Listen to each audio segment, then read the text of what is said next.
Fala, pequeno investidor! Nesse vídeo a gente vai falar sobre o fundo imobiliário RECT 11. É um fundo imobiliário do segmento de lajes corporativas. Ele é um fundo que entregou um dividend yield acima da média do mercado, mas tem motivo por isso. E é um fundo de maior risco. A gente vai falar o porquê um pouco mais no detalhe nesse vídeo. Beleza? Então se você investe no RECT 11 ou tem interesse em conhecer mais sobre esse fundo imobiliário, não perde esse vídeo, que você vai sair daqui entendendo absolutamente tudo sobre ele. O RECT pagou nos últimos 12 meses quase 11% de dividend yield, que é um dividend yield muito bom. E ele está sendo negociado nesse momento com um P sobre VP de 0,75, ou seja, tem um desconto aí bastante relevante versus o valor de patrimônio líquido desse fundo imobiliário. Bom, tem uma questão.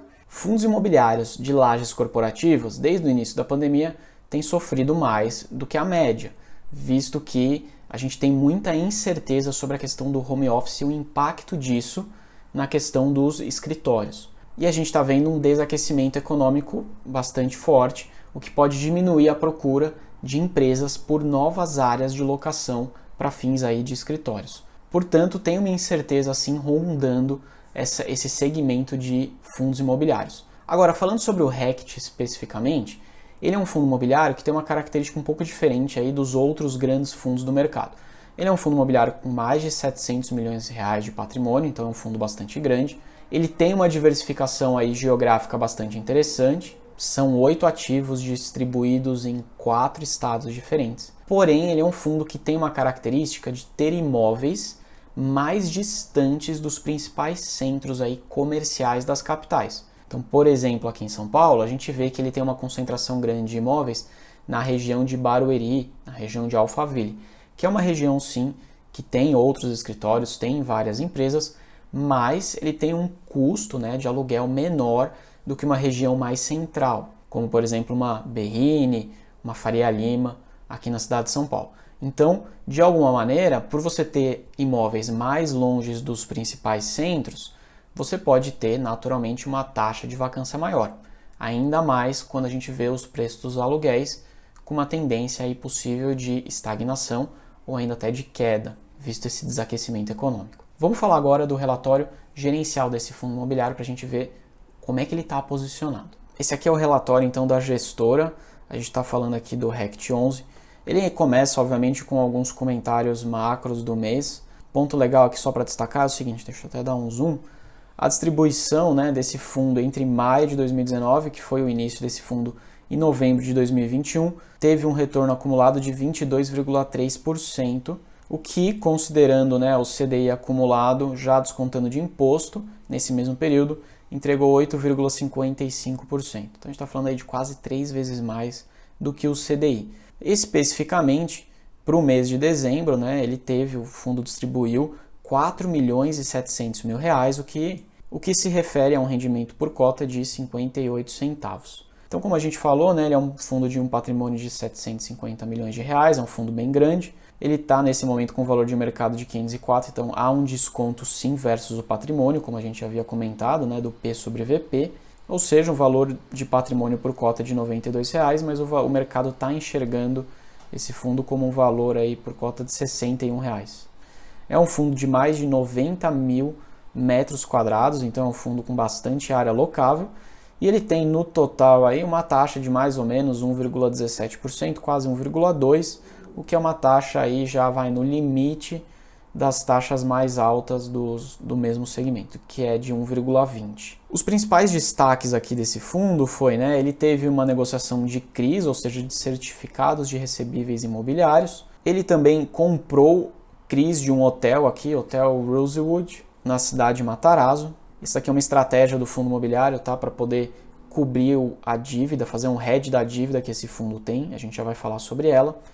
E além disso, ele comentou aqui no destaque que ele conseguiu fazer uma nova alocação no Parque Ana Costa, na região lá de Santos. Então ele conseguiu locar a área alugada de 291 metros quadrados, então não é uma área grande, e tem um prazo de locação de 3 anos. De qualquer maneira, toda alocação é bem-vinda, né? Isso diminui a vacância do fundo. E além disso, ele destaca que a gestão continua em contato com potenciais aí locatários para alocar as demais áreas vagas. Esse é um fundo imobiliário que recentemente, né, alguns meses atrás, ele chegou a ter 30% de todo o seu portfólio vago para alocação. É muita coisa. Eu considero acima de 10% como já um ponto de atenção importante.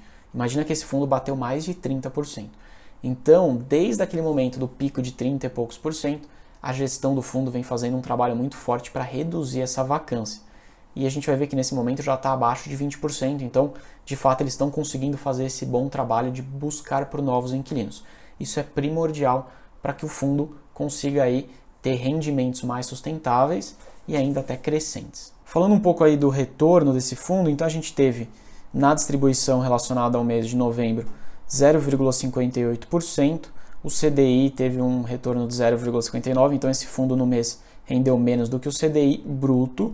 Agora, quando a gente desconta a questão da incidência de imposto de renda sobre o CDI, aí sim ele rendeu acima, né? Lembrando que dividendos de fundos imobiliários não são tributados. Ou seja, relacionado aí ao CDI, ele entregou 99% do CDI bruto, e se a gente considerar desconto de imposto, ele entregou 116% do CDI, que é um retorno ok até, né, visto que principalmente a taxa Selic tem subido, então começa a ficar mais complicado para os fundos imobiliários conseguirem ficar muito acima dessa taxa. Quando a gente olha os ativos desse fundo, nesse momento, 90% dos ativos são ativos imobiliários, imóveis de tijolo, imóveis fixos.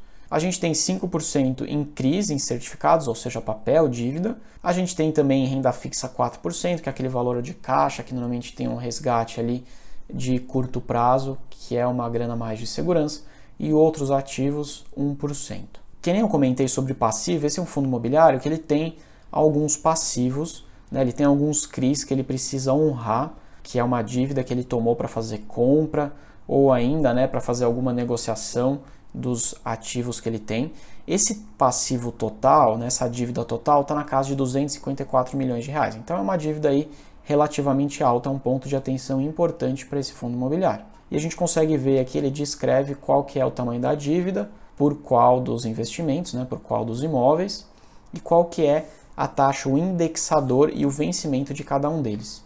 Então a gente pode ver ali que tem vencimentos bem longos, o que dá uma margem de segurança ali, uma tranquilidade um pouco maior. E falando sobre a distribuição acumulada, desde o início, que nem a gente viu lá no destaque, esse fundo rendeu aí 22, distribuiu 22,3%, enquanto que o CDI nesse período 10% e descontando o imposto 8,55%, aqueles quase 3 vezes o retorno do CDI que a gente tinha visto. Aqui mais abaixo ele mostra como é que foi a distribuição mensal, então você pode ver que de fato, né, a partir de um dado momento a distribuição começa a cair, isso porque a taxa de vacância do fundo foi aumentando e um dos grandes players que saiu aí dos imóveis já terminou de pagar uma multa de ter saído de forma antecipada, então esses valores passam a cair na distribuição e em algum momento agora eles começam a recuperar. Isso é um reflexo do gestor conseguindo buscar por novos inquilinos. O patrimônio está um patrimônio ali mais ou menos estável entre 700 e 800 milhões de reais. Beleza até aqui? Agora a gente vai falar um pouco da macrovisão desse fundo para você entender como que está a alocação dele. Então a gente tem, né, aqui, essa daqui é uma visão por imóvel, então a gente vê que o edifício Barra da Tijuca tem 26% do portfólio total, então ele representa aí bastante. E a gente tem o Canopus aqui com 29% também, representando bastante. A classificação dos imóveis, isso é muito importante. A gente vê que todos os imóveis são pelo menos do tipo A. Excelente, né? Lembrando que o pior imóvel, de pior qualidade, começa com a letra C e a melhor qualidade vai até AAA, que a galera chama, né? Que são os 3 As. Então, quanto mais A, melhor. E aqui a gente pode ver que a classificação dos imóveis do RECT são todos dentro da classificação A, sendo que a gente tem aí 22% 3 As, né? Que é a melhor qualidade de imóvel. A gente vê a taxa de ocupação, como eu comentei, ela tem melhorado, né? Ela chegou a ser mais de 30%, né? A taxa de vacância agora está em 16,6%, né? Por consequência a taxa de ocupação 83,4%. E a gente tem relacionado à receita, 85% da receita que esse fundo está gerando vem dos aluguéis e 15% vem de uma renda média garantida, beleza? Que representa esses 671 mil reais. Aqui, uma dica importante, quanto menos renda média garantida, melhor.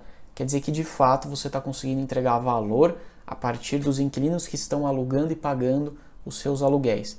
A renda média garantida normalmente, né, pode ser ali uma compra de um ativo, e aí aquela compra tem uma renda de distribuição até que esse ativo fique pronto e comece a ser alugado. São alguns artifícios que podem aí alavancar o retorno do fundo imobiliário, mas que no longo prazo não é o sustentável. O sustentável é que você tem inquilino pagando aluguel. E os índices de reajuste dos contratos, a gente tem aí 77% atrelado ao GPM, e 23% ao IPCA, ou seja, todos os reajustes aqui atrelados à inflação, o que garante a proteção ali dos rendimentos às taxas da inflação. Ótimo, né? E a gente pode ver aqui que basicamente ele está muito concentrado no estado de São Paulo, a grande maioria dos edifícios estão em São Paulo, tem alguns edifícios aí em outros estados, né, como Paraná, Rio de Janeiro, assim por diante. E aqui ele mostra como é que foi o histórico de aquisição do portfólio, então a gente pode ver essa barra crescendo em metros quadrados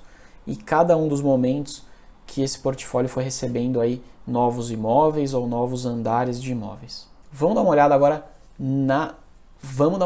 nos imóveis, de fato, só para você ver uma cara, conseguir tangibilizar aonde que esse fundo imobiliário investe. A gente tem aqui, ó, o edifício Agastura, um edifício em São Paulo. Não vou passar por todos, mas só para você ter um exemplo, né? Ele pagou 27 milhões de reais, tem uma área de quase 2 mil metros quadrados. 100% do ativo é do fundo RECT 11, beleza? Está alugado para a Agastur Viagens. É um contrato que vence em setembro de 2025, então tem aí uma longa data ainda de contrato. Então é uma foto do imóvel, é um imóvel do tipo A, então é um imóvel de boa qualidade. Tem também o Corporate Emiliano, está na cidade lá de Curitiba, também do tipo A. É um imóvel que foi entregue em 2012, são mais de 5.900 metros quadrados. E a gente pode ver que ele representa, né, ele não tem o imóvel inteiro, ele tem 86% do imóvel. Ou seja, tem outras pessoas aí donas de algum desses andares, além do RECT. O edifício Canopus é o mais crítico, porque ele está 100% vago. É esse edifício que eu vou mostrar agora. Esse cara aqui, ó, ele fica lá em Alphaville, Barueri, então, que nem eu comentei, ele não está num dos principais centros, é um centro empresarial, mas não é o principal da cidade de São Paulo, e ele é um ativo de classe A. Esse imóvel, ele é um imóvel que está muito vago, que aqui é onde deveria estar e deve estar a atenção maior do gestor. É um imóvel bastante moderno, um imóvel bonito, mas, de novo, tem aqui um grande desafio de locar essas salas aqui, esses andares, para novos inquilinos. E esse foi o RECT 11. Me conta aqui nos comentários se você é sócio, se você tem cotas desse fundo imobiliário ou ainda se você tem dúvidas ainda e qual é a dúvida sobre esse fundo. Beleza? Espero que você tenha gostado desse vídeo. Não deixa de conferir os outros vídeos de análise de relatórios gerenciais. Já tem vários fundos imobiliários aqui que eu comentei e expliquei sobre eles. Um grande abraço e até a próxima.